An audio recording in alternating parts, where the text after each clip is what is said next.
Dobar dan i dobrodošli na kanal BG Phantom 071 koji opisuje stare filmove i koji će danas da završi konačno sa slovenačkim i makedonskim i nešto malo tog filma nastalo na Kosovu u periodu od 45. do 91. Jer puno sam vremena, 6 mjeseci sam potrošio na to. Bilo je preko 100 filmova opisani sigurno, plus ovaj podcast, tako da, eto, to mi je bila neka, ajde da kažem, satisfakcija da uradim, jer nisam poznavao do kraja tu kinematografiju, a nisam uopšte bio toliko upoznat sa režiserima i bilo je tu jako dobrih ostvarenja. Zašto? Jer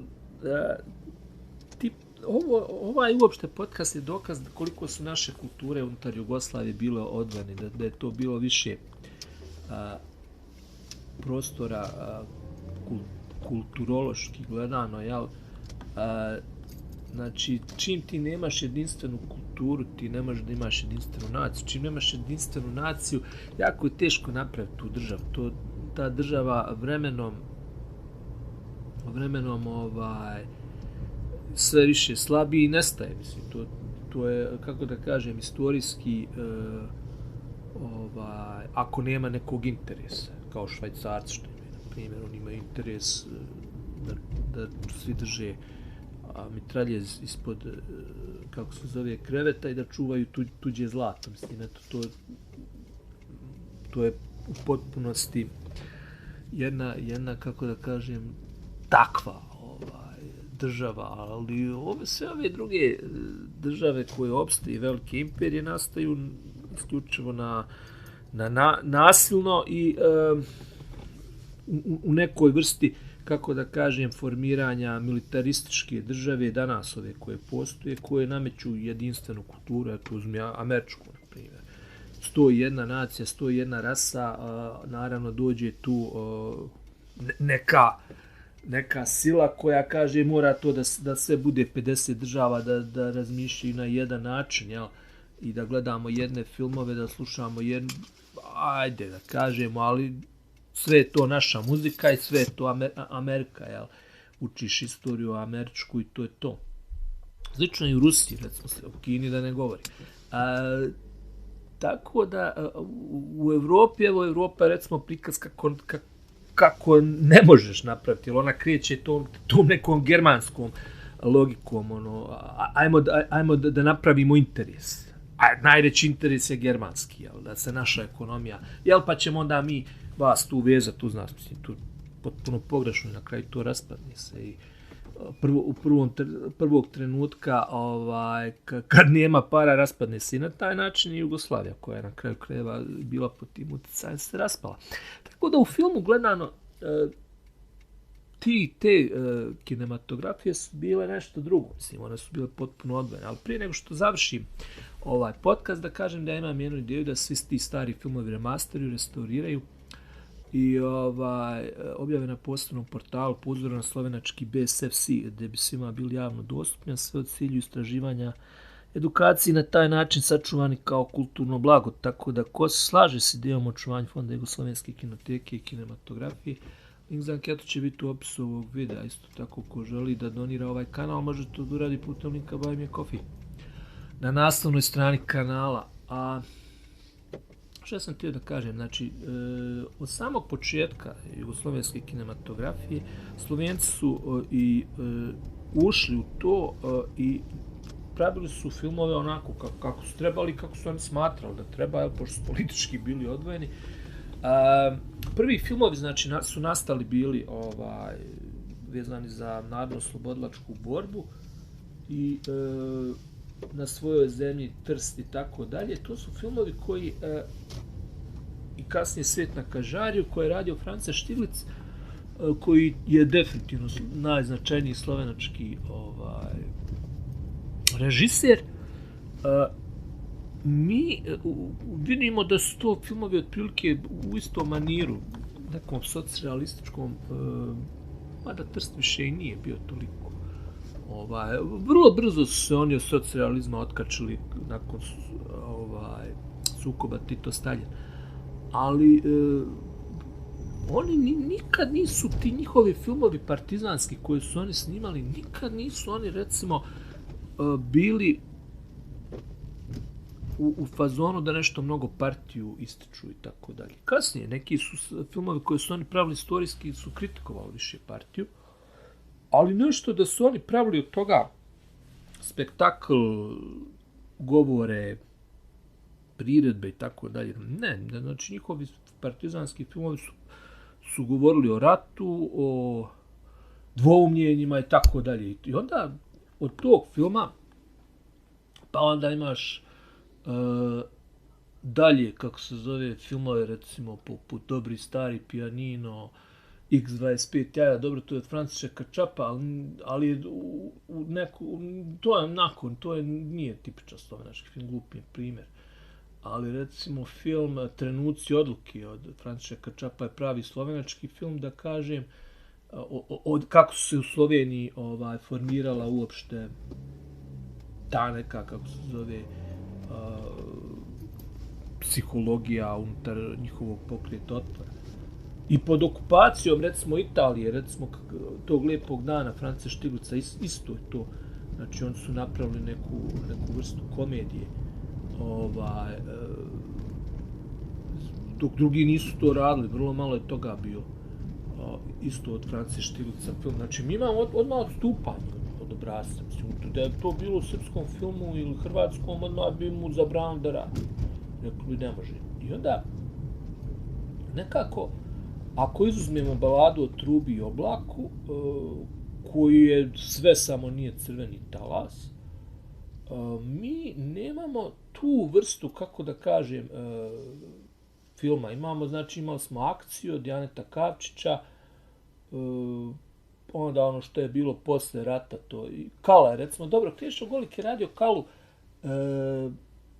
to je netipičan film, ali recimo to je nešto što je on odradio za slovenačku kinematografiju, kao što je i recimo Franca Štiglic uradio Deveti krug za Hrvatsku, ili još što je radio za makedonsku kinematografiju, što je radio recimo Vizu zla ili Vučju noć, recimo. Tako da i tu, i u tom nekom imamo segmentu da nemamo uopšte crvenog talasa. Jer odmah kod njih dolazi sedmina koja je od Matijaža Klopčića, koji je film koji više asocira na filmove koji su kasnije, na primjer, koji je radio Žika Pavlović, ili koji je kasnije radio Lordan Zafranović u tom nekom fazonu. I poslije što su radili, recimo, pa i nisu, kad ja nešto malo premotam, nisu oni nešto imali tih filmova u Drugom svjetskom ratu. Imali su Begunca od Janeta Kavčića, koji je onako trebao da liči na sedminu, ali nije. I nakon toga, ne znam da li su imali su možda 80. Imali su 80-ih nešto, recimo, ali boga mi to nešto je bilo Žika Pavlović, Doviđenja u sljedećem ratu. I ne znam, to je to. Da, imali su recimo Kristoforca, ali već tu je, kad ulazimo kasnije, znači to je društvena kritika. Znači, potpuno nisu imali crveni talas. Nema ga. Hajde na Joči Petar, recimo, i Dolina mira, što je radio Franca Štiglica, to je potpuno netipično, recimo, Dolina mira ne može biti uopšte, to je više film rađen za strano tržište. Možda je na Joči Petar jedini slovenački film koji je onako malo liči na crveni talas. Znači, kao neki filmovi tipa Sretni umiru dva put ili Saša, na primjer, onako, to je tako, u tom nekom maniru rađeno. Definitivno nije po meni slovenački film ušao taj crveni talas. Kao ni u crni, znači nemamo, ono kad sam juče opisao slovenačku istorijsku analogiju, nema, kod nje je to sve tamo pomereno. Nema. Jer jednostavno niti su ušli u crni talas, ni u crveni, malo su radili, recimo, kasnije komedije, kad ti uzmeš Mangup ili neke druge njihove komedije, pa kad je radio Tugo Štiglic, Leto u školjci, te dečije filmove su imali, oni su nekako potpuno se odvojili van tih, mada neki njihovi filmovi su nastajali otprilike u isto vrijeme kad su pravljeni i filmovi slične tematici Jugoslavije, tematike. Ali negdje su, zato kažem, to je uslovilo talas. Jer je negdje određivana tematika na nekim forumima, na nekim, kako da kažem, tim nekim, ajde da kažemo, filmskim susretima gdje se određivalo šta je tema za naredni period. Tako da se, recimo, istim putem se ne vraća, poklopilo sa Doći i ostati od Branka Bauera, koji je radio sa Kozomarom i Mihićem u Srbiji. Znači, sličan film, ali definitivno dva svijeta. I tako da ni Crni talas oni nisu imali su, kažem, ponešto, recimo. Šta znam, recimo, Posljednja postaja, recimo, bila po meni, pa čak nije ni Tvrđava siledžija, Crni talas, to je nešto meni potpuno, ne znam, Posljednja postaja od Jože Babića je i dobro, ovo što je Žika radio i to Žika je radio, mislim, doveli su Žiku da radi Crveno klasje kao antipod, na primjer, Doručku s đavolom i tako dalje. Znači, oni su nekako, ajde, jel moramo tu da uradimo, nek radi, ne znam, Žika Pavlović tu. Eto ti Žike Pavlovića, Branko Šomen je radio tu scenarije za te, tu su dobre filmove, tu su odlični filmove, da se razumijemo, ali sve ovo drugo je nešto, znači, Boštjar Hladnik je radio imao neku svoju viziju, potpuno drugačije, znači, je prikazivao od dobre Ples na kiše, znači, neki možda duh tog vremena, ideal kojim je, recimo, Aleksandar Saša Petrović htio da kasnije, sa kojim je krenuo da radi, ne znam, Dvoje i dani, na primjer, ali definitivno je Ples na kiši daleko bolji film. Tako da to, Slovenci su izbjegli te talase. Makedonci nisu ni mogli da uđu u talas, ne znam, zato što im je... oni su... što se tiče, šta je problem? Znači, Slovenija i Makedonija, oni nisu bili dio tog NOB-a, u onom smislu koji je Crveni talas to prikazivao. Znači, zato što su bili odvojeni ta dva pokreta, znači, oni su imali partizanske pokrete i u Sloveniji i u Makedoniji, ali oni su onako bili šućmurasti otprilike i vrlo zavisni od vremena. Recimo, nije ni u Srbiji, recimo, nešto ni u Hrvatskoj, da kažemo, bilo. Glavnina svog tog, kako da kažem, ratnog pakla se dešavalo u Bosni, zato što su partizani bili u Bosni i onda je tamo, jer se najlakše tamo bilo kriti, onda je tu većina tih filmova odatle krenula i te tematike, glavne tematike. Međutim, ono što je i u Srpskoj, ali kako da kažem, i iz Hrvatske, iz Srbije su dolazili partizani u Bosnu, dok Slovenci, recimo, nisu htjeli da se angažuju van Slovenije, njihovi partizani. Jednostavno nisu. Oni su rekli da ću tamo da idem, neću. Mislim, ko ni Ličan, što nisu htjeli da idu na Sutjesku, još 6. Lička. Tako nisu ni Slovenci htjeli da idu. Šta sam htio da kažem?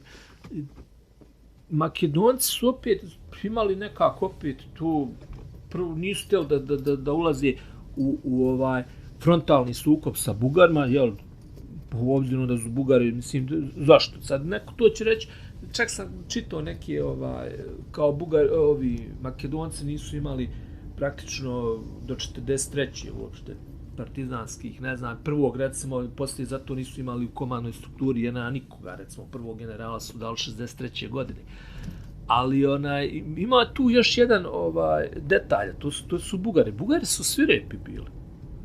I to u nekim makedonskim filmama poput makedonskog dela pakla se vidi. Onda ne može on da se angažuje kao recimo ni na jugu Srbije, što nije bilo nekih pretjerano velikih akcija protiv Bugara. Zašto? Bugari dođu, pobiju sve. Mislim, Njemci su radili jedan Njemac 100, ranjeni 50, kod Bugara je bilo pobijem sve. Doslovce tako, mislim, šta su oni radili po, mislim, ne samo to, je samo bugarski zločini, da će ti izaći čitava ova istorija, recimo, iz Grčke, šta su oni radili, taj tamo dio, kako se zove, Drama i dole, ono, kad kreneš prema, iz Asprovaltije, pa kreneš prema Tasosu dole, da ima Bugara. Pa Grci digli ustanak, neki njihovi partizani, ovi, ono, sve izvedu, sve popiju. Tako da, Makedonci dok kako se zove, te neke pred kraj rata nisu otvoreno ulazili u sukobe, znači rekli su ok, neka Bugara tu. Poslije, recimo, Žika Mitrović je snimio dobar prikaz, to je do pobjede i dalje, tog drugog dijela rata u Makedoniji, ali on meni je više Crni talas. I svi ovi drugi, recimo Makedonci, imaju filmova iz Crnog talasa. Zbog čega? Zbog ovog njihovog prikaza uništavanja čoveka.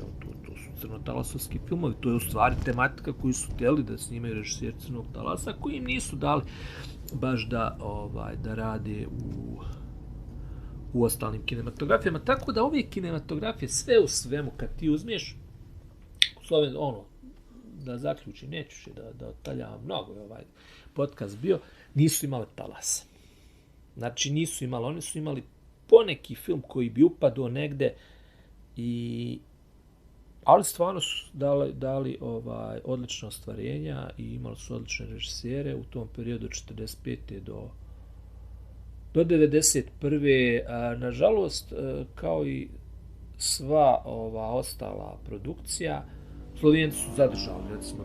Zadržali su oni nivo produkcije, ja ne mogu da kažem, Vibu film su zadržali, Viba film je i dan danas logistika slovenačkim drugim produkcionim kućama, on se ne bave izradom filmova u onom smislu kako su radili, znači, jer je Triglav film ujedinio se sa Viba filmom i to je nastavilo da radi, recimo. To je tako, recimo, u Srbiji trebao da uzme, na primjer, Centar film, i da nastavi Avalu, recimo, na primjer, ali to kod nas nije, kod njih oni su to sačuvali, tako da i funkcionišu i radi im, eto, preveli su, napravili su i nove vidove poput tog portala BSFC, tako da ko se slaže s anketom o očuvanju Fonda Jugoslovenske kinoteke i kinematografije, link za anketu će biti u opisu ovog videa. Isto tako, ko želi da donira ovaj kanal, to može da uradi putem linka Buy Me a Coffee na naslovnoj strani kanala. To je kraj ovog podcasta i od ponedeljka krećem, znači, konačno s tim filmovima 90. godina i prvi film koji ću opisati ponedeljak je Dezerter Živojina Žike Pavlovića.